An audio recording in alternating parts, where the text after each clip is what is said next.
Bhagavad Gita, 9th chapter, 10th verse. Maya adhyakshena prakritihi suyate sacharacharam hetuna anena kaunteya jagad viparivartate. Shri Krishna in the previous verse, he told how though he takes care of the involution and evolution of this universe and the living beings in the universe, but he is not attached to these activities, and he is a person who is neutral or indifferent, and therefore none of these activities bind him. Thereby he says that if a person is free of attachment to any actions, then that person, she or he, won't be bound by the results of those actions or the actions themselves. So, as Shankaracharya in his famous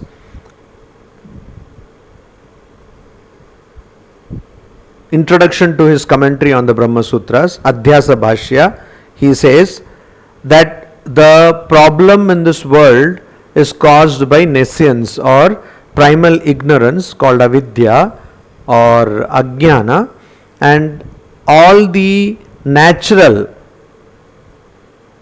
activities of this world are done by a person based on this ignorance, and the root cause of this is kartrutva and bhoktrutva, the idea of agency and enjoyership, doership and enjoyership.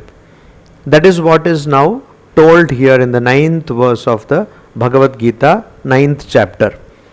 In the next verse, Sri Krishna tells that though I am not attached, now if someone is not attached to a particular action and is neutral or indifferent, does it mean that the person is not involved?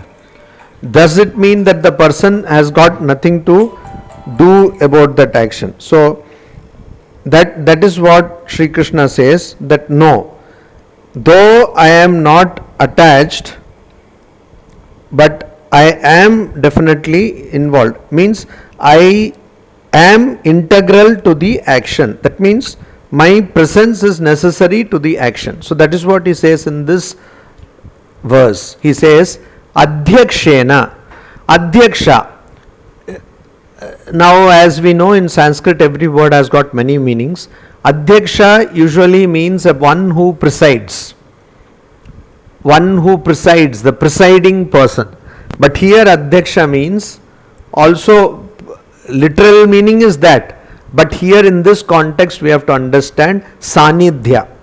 By adhyaksha we have to understand sanidhya. That means the presence of Sri Krishna or Lord or God. So by the presence, adhyakshena, by the presence of maya, by me. That means by my being present or because I am present. Prakritihi sacharacharam suyate. In the previous verses we saw that Sri Krishna is saying, Lord is saying that I am the reason of Prakriti. Prakriti gets its power from me and I control Prakriti, in turn Prakriti controls this universe and the living beings. Similarly, here he says that because I am there, because of my sanidhya, because of my adhyaksha, because of my presence, Prakriti is there. And Prakriti sacharacharam suyate. It suyate. Suyate means it gives birth. Suta means offspring. Prasuta means giving birth. Prasuti, pregnancy or delivery. So like that. Suyate means produces, gives birth. What does it give birth to? The Prakriti gives birth to sacharacharam. Sachara, achara. That which is Sachara means that which has got movement, and that which is Achara which does not have movement. Sachara means living beings, and Achara means also some living beings may be immovable like trees, etc. But generally they mean other things which are not moving. Most of them are not living beings like mountains, etc. So Chara Achara. So Sachara Achara. Moving and the unmoving in this universe is produced by Prakriti. Why? Because of my presence. Because of the presence of God. So in the Upanishads we find a similar statement. Bhayat tapati suryaha chandrascha agnischa mrityu dhavati panchama, etc. What does it mean? That bhayat tapati suryaha. Because of the fear of Brahman, sun gives heat and moon also gives light, etc. So what does it mean? Fear. So in the commentary, Shankaracharya says, just like a king is there, and when the king is there, all the courtiers or all the other people, the officials of king's court, do their work automatically. Just the presence of the king is sufficient to ensure the proper carrying out of all the duties by the employees of the king's court, of the palace. Why? Because the king is there. So that similarly, because of Brahman this universe exists. Why? Because this universe has no essential reality. This universe in essence is unreal. It does not exist. So the semblance or the appearance of this universe is because of Brahman, because of reality. Now, similarly here also, because God is there, Prakriti creates both the immovable and movable in this universe. So he says, Kaunteya, O son of Kunti, Anena hetuna jagat viparivartate. Anena means through this, what I just said, that is by my presence. Hetuna, by this cause. Jagat, this world. Idam we have to add. Jagat, this world. Jagat means that which changes. Jagat means that which changes. So this universe.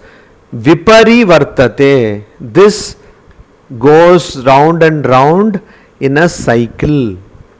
In a cyclical fashion, it goes round and round. Now here, what is Sri Krishna doing? Sri Krishna is trying to make Arjuna understand the nature of God. And Sri Krishna is himself God. So he is making Arjuna understand his nature by telling about how this universe is created and how it is dissolved, etc. So this in Sanskrit there are many maxims. These maxims are called nyayas.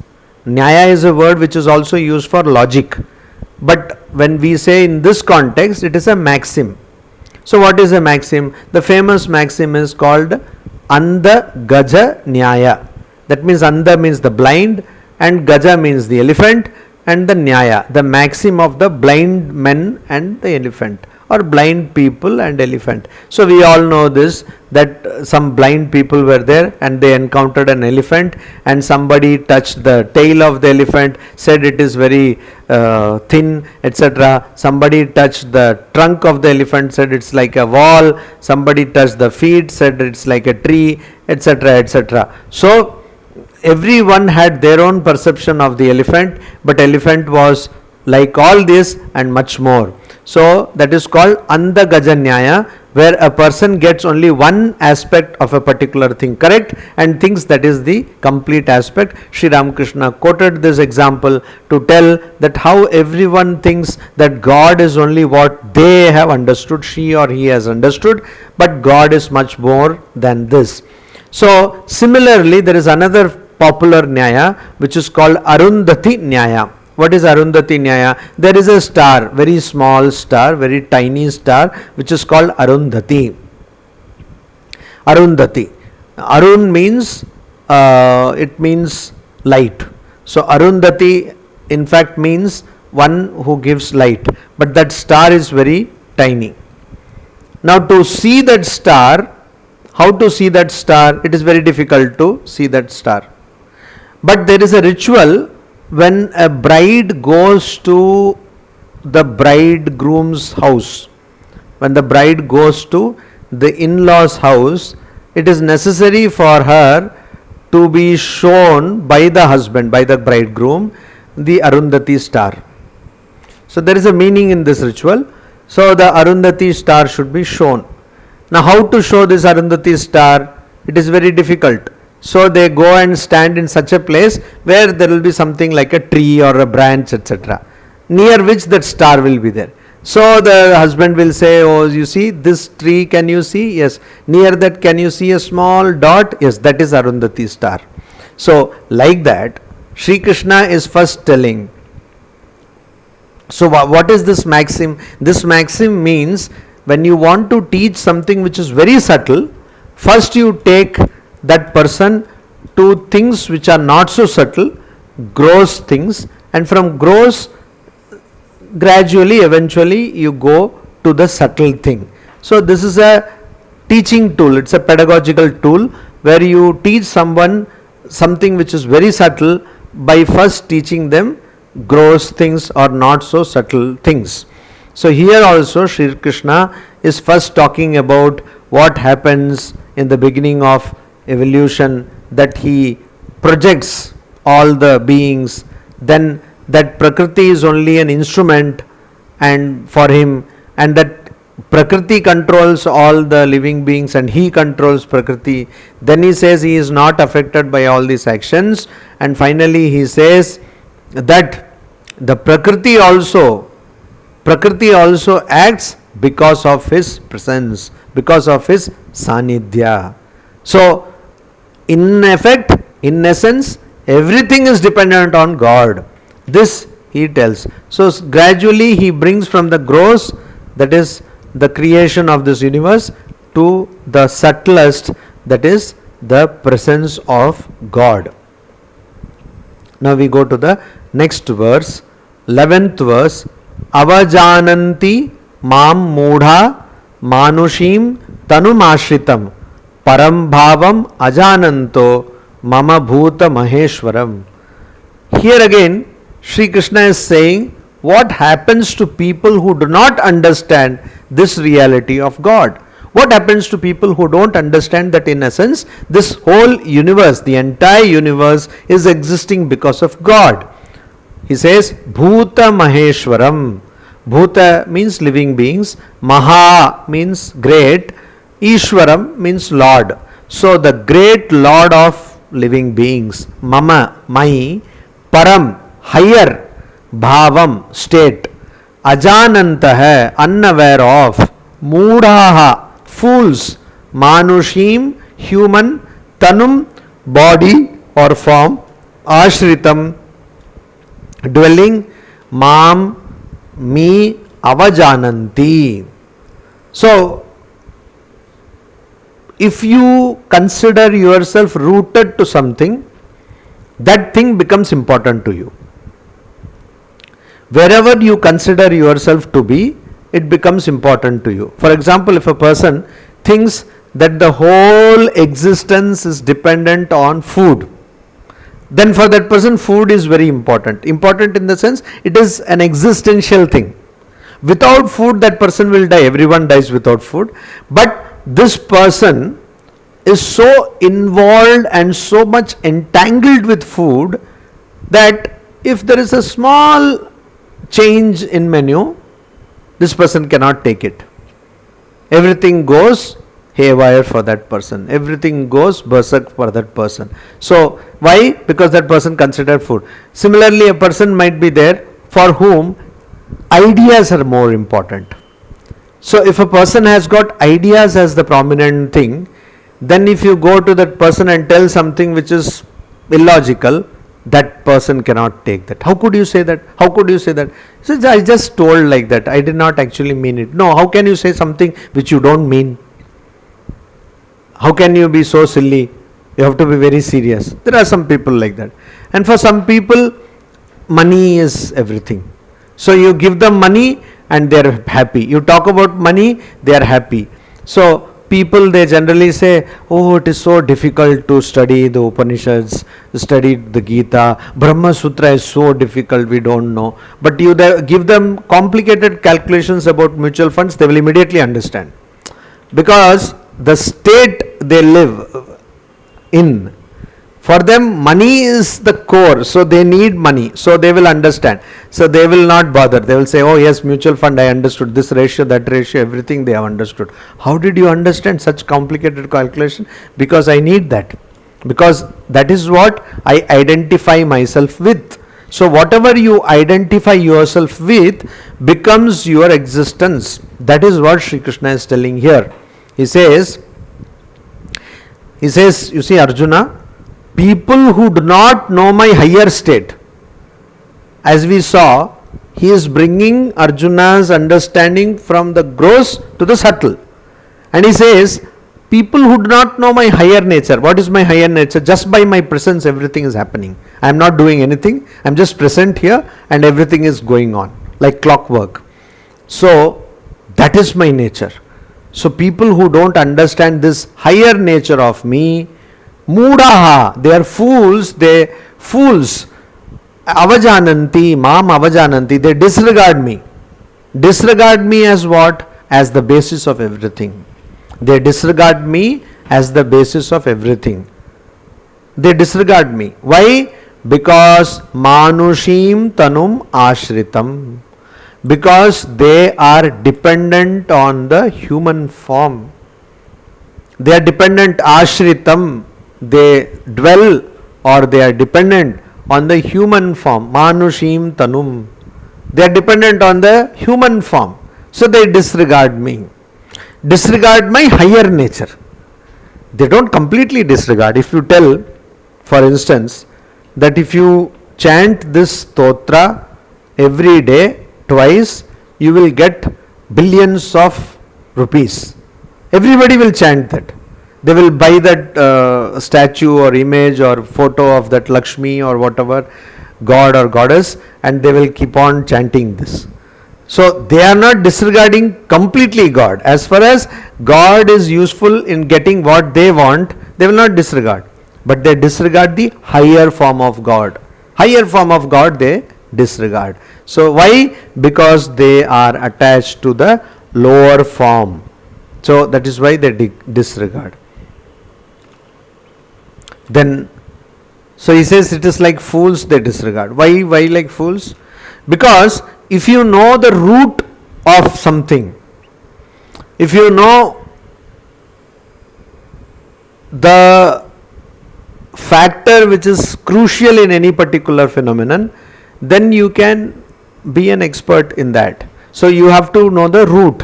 So if everybody knows that it is God whose presence is important in everything in this world, then they will not have to undergo misery or suffering. If you don't know that, or if you don't act like that accordingly, then you are a fool. You are a fool. Why? Because you don't know what is essential here. Here other things are not essential. Only God is essential. So that is why he says fool, which is also the word Shankaracharya uses in his famous stotra, Bhaja Govindam, Bhaja Govindam, Bhaja Govindam, Moodamate, Samprapte Sannihite Kale, Nahi Nahi Rakshati Dukrin Krane. So that when death is near, then all these knowledge of grammar won't help you from getting freed from death. So Bhaja Govindam, Bhaja Govindam, Bhaja Govindam, Moodamate. O fool, pray to Govinda. Worship Govinda. In the 12th verse, Shri Krishna says, Moghasha Mogha Karmanah Mogha Jnana Vichetasah Rakshasim Asurim Chaiva Prakritim Mohinim Shritaha. Moghashaha. Mogha Ashaha means of vain hopes. Asha, hope. Ashaha, hopes. So, of vain hopes. Mogha Karmanah, of vain actions. Mogha Jnanaha, of vain knowledge. Knowledge in plural. Vichetasah, senseless. Chetasah, with sense. And Vichetasah, without sense. Mohinim, delusive. Rakshasim, of the Rakshasa nature. Cha, and Asurim, of the nature of Asuras. Prakritim Shritaha eva. Prakritim, nature. Shritaha, are having. Eva, indeed. So, he is also giving further elaboration of people who disregard him in his higher state. Who disregard him in a higher state. Param Bhavam. What are they? What do they have? They have vain hopes. Moghasha. Mogha Karmanah. They vain works. They do vain actions. Mogha Jnanaha. Vain knowledge. Useless hope. Useless knowledge. Useless actions. Senseless. Everything is less. Useless action, useless hope, useless knowledge, and senseless. And they are deluded. Mohinim. Why? Because they have the nature of the Rakshasa, they have a nature of Asura, and they are possessed by these natures. Indeed, they are possessed by these natures. Why? Why are that vain? Vain means useless. Why useless? Why is it mogha? It is mogha because they don't consider their true nature. They consider that which is impermanent. They consider something which is temporary. So, there is this famous Greek legend of Sisyphus, and also in Kerala there is a similar parallel legend of somebody, the mad Narayana. So what is the Sisyphus legend? We all know. There's this Sisyphus used to go on top of a small hill with a big rock. So he used to push that rock to that hill whole day, and by noon he will reach on the top. And then what he used to do? He used to push that rock down on the other side. The whole day this was his work. So there was a person who was called Narayana in Kerala, who was considered to be mad. So Prand in Malayalam means mad. Narayanattu Prand. So he was mad. Why he was mad? Because he used to do this. He used to take a big rock and push, and sweating and all that, he will take to the top of a hillock, and from there he will, on the other side, he will roll it down. Every day he used to do that. So neither Sisyphus nor Narayana was mad. They were illumined people. Why illumined? Because what we are doing is also like that. We are constantly janana marana chakra. Punarapi jananam, punarapi maranam, punarapi janani, jatare shayanam. We are doing the same thing again and again in circles. We are doing it. Only thing we don't realize it, they realize it. So why we do this? Because we try to find permanence in that which is not permanent. We try to find constancy in that which is not constant. So Sri Ramakrishna says there are many zeros, but unless you put one in before these zeros, there is no value to these zeros. Zeros are valueless. So all hopes are useless. Ashahi paramam dukkham, nairashyam paramam sukham. So asha, hope, is useless. It causes misery. So all these vain hopes, why? Because you are running after something which is not permanent. Swamiji said, dream but truer dreams. Yeah, dream, but not vain dreams, not wasteful, useless dreams, but dream something which is true. Dream but truer dreams. So our actions are also useless. You run and run and run and run, and then you try to find something which is changing. Suddenly one day you are told that all these currency notes are all not going to be effective, or something like that happens. Suddenly you were collecting money and you were doing so much, and suddenly you are told that you have to maintain a distance of 6 feet, etc., whatever. Something can happen. So whatever you thought was the goal of your life suddenly changes, because that is a wrong idea. Then the mogha jnana, vain knowledge. You study so much, you read books, you study so many disciplines, suddenly someone gets Alzheimer's. It's a very, very pathetic condition, miserable condition, and very difficult to even see a person. Usually the person who is affected is not knowing the suffering, only people around that person, they suffer. So you get this, or you get dementia. What is the use of all this knowledge? It's going not to help you at all. It's all going to be waste. Then vichetasaya, senseless. Why senseless? Because you are running after something which has got an expiry date. It has got an expiry date. So senseless. There is no point in trying to find some pleasure, etc., or some joy in something which itself is going to perish. Mohinim, and it is delusive. So delusion, we know of so many stories and so many incidents and parables, real life examples also we see all the time.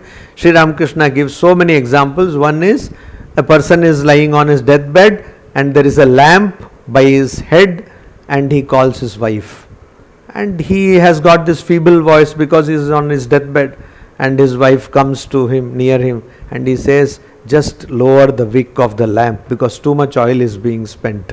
See, this fellow is going to die. Any moment now he will die. But he is concerned about that oil is being spent using those lamp. So just lower the wick. Too much oil is being spent. So that is how we think in our life. That is what our idea is. We are so deluded. We try to find joy in the senses till the last moment. Till the last moment. You try to find joy in relationships. You try to find joy in the world. Why does this all happen? Because you haven't understood the higher nature of God. You haven't understood the higher reality, but you have been possessed, shritaha, possessed by the nature of a Rakshasa or a Asura. So what is Rakshasa, Asura? Rakshasa is Rajasic, and Rajas, and Asura is Tamasic. So in the 17th chapter, in detail, Sri Krishna tells about different qualities of people who have tamas, sattva, rajas, tamas, etc. Different, how these three qualities manifest in different ways. So person who is full of rajasic nature, person who is full of tamasic nature would not understand the higher nature of God, higher nature of reality. So they will be always going for useless hopes, they will be going after useless actions, they will be going after useless knowledge. In effect, they will be acting like senseless people. Then who are the people who will understand? Who are the people who can understand the higher reality of God? He says, Mahatmanastu mam partha daivim prakritim ashritaha bhajanti ananya manaso jnatva bhutadim avyayam. Tu, but Partha, O son of Pritha. So Partha is the son of Pritha, Arjuna. So Mahatmana hai, great souled, those who are great souls, Maha Atmanah, Daivim Prakritim Ashritaha. And they are what kind of people they are? They are people who are Ashritaha, dependent on or possessed of Daivim, divine Prakriti. They Ananya Manasah, with a one pointed mind, with a focused mind, Bhutadim, the origin of living beings, Bhuta, living beings, Adi, origin, Avyayam, which is immutable, Mam, me, Jnatva, knowing, Bhajanti. So what do those great souled people do? Great souls do? They know that I am the immutable origin of all living beings. Knowing this, they worship me. They worship me. And they worship me with a focused mind, with a one pointed mind.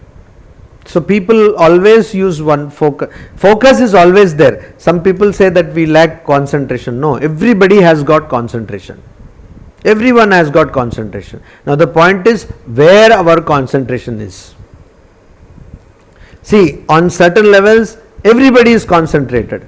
If you say, somebody says we have problem with concentration, what you have to do, simple thing you can do is, you can take a snake and put on them. Immediately they will get concentration. So you will say, how will I take a snake and put? So you cannot take a snake and put, very good, but these snakes are available, rubber and all those kinds of snakes are available. Take and put, and immediately they are concentrated on their bodies. They are concentrated on their bodies. So their concentration is there. Some person you ask, this fellow is sitting in the classroom and nothing is going into his head. Why? Concentrated somewhere else. Somewhere or on someone else, whatever the case may be, this fellow is concentrated. So the concentration is completely going out. And if you are sitting and you get good smell of some food, then the whole concentration goes there. So everybody is concentrated, but where is your focus? People are concentrated on money, people are concentrated on relationships, they are concentrated on food, they are concentrated on games. For example, people who play PUBG, they are so much concentrated. Some people Candy Crush Saga, it's a different saga. One saga is Candy Crush Saga, this fellow's saga also is going on with Candy Crush Saga. So much concentration, they cannot take their eyes away from that mobile phone.